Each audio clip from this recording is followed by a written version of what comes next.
প্রিয় দর্শক, আমি সমতুল নস্কর আর আপনারা দেখছেন নবরূপের সংবাদ।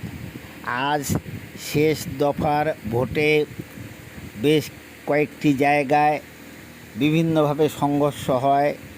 ক্যানিং থানার গোলাবাড়ি বাজারের কাছে পাবলিককে ভোট দিতে যেতে বাধা দেওয়ায় উভয়ের মধ্যে ইট বৃষ্টি হয়ে কয়েকজন আহত হয় এবং কুলতলি ব্লকের মেরিগঞ্জের 40-41 নম্বর বুথের বিরোধী দলের এজেন্টদের বসতে না দেওয়ার জন্য গ্রামের কয়েকশো মহিলারা বুথে আক্রমণ করে এবং ইভিএম মেশিন নিয়ে জলে ফেলে দেয় এবং এভাবেই ভোট চলে। এবং কি বলছে গ্রামের মেয়েরা, চলুন শুনে নেওয়া যাক। মেয়েরা ফেলে দিয়েছে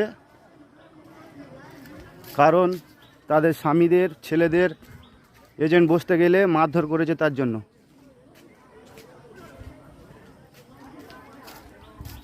40-41 নম্বর বুথে এজেন্টদের বসতে না দেওয়ায় সমস্ত গ্রামের মহিলারা জড়ো হয়ে গেছেন যে আমাদের ভোট আমরা বুঝে নেব, বসতে দিতে হবে এজেন্ট। তাতে শাসক দল বাধা দেয়, ঢুকতে না দিতে চাইছে না, যার জন্য সমস্ত মহিলারা একজোট হয়ে ব্যালট বক্স জলে ফেলে দিল। গ্রামবাসীরাই জলে ফেলে।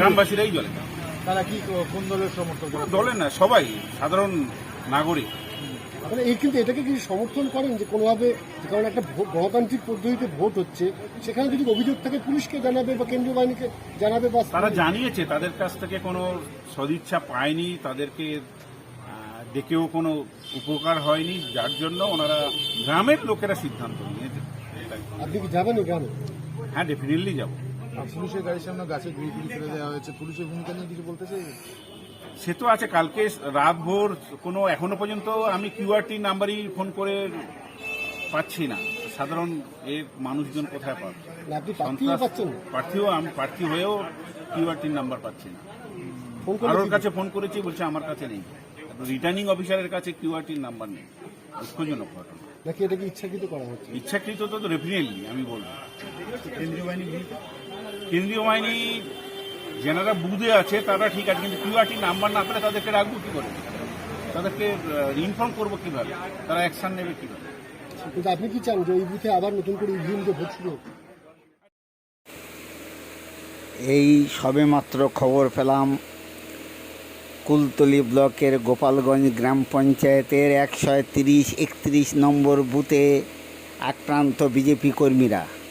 তাদের বক্তব্য, তারা দলীয় ক্যাম্পে বসে আছেন, তৃণমূলের লোকজন এসে তাদের ক্যাম্প ছড়িয়ে ছিটিয়ে তছনছ করে এবং তারা ওদেরকে উঠে যেতে বলে।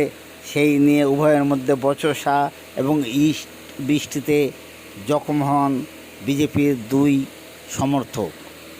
বলছে, শুনে নেওয়া যাক বিজেপির কর্মী।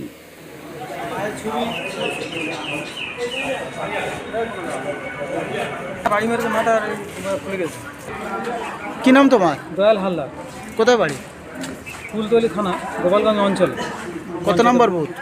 131 নম্বর। 131 নম্বর। কারা মারধর করলো আপনার? টিএমসির কিছু ক্যাডার বাহিনী।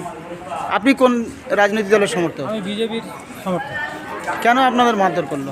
আমাদের ক্যাম্প ঘুরিয়ে দিয়েছে ওরা, মারধর করে ঘুরিয়ে দেওয়ার পরে তারপরে এখন কোথায় এসছেন?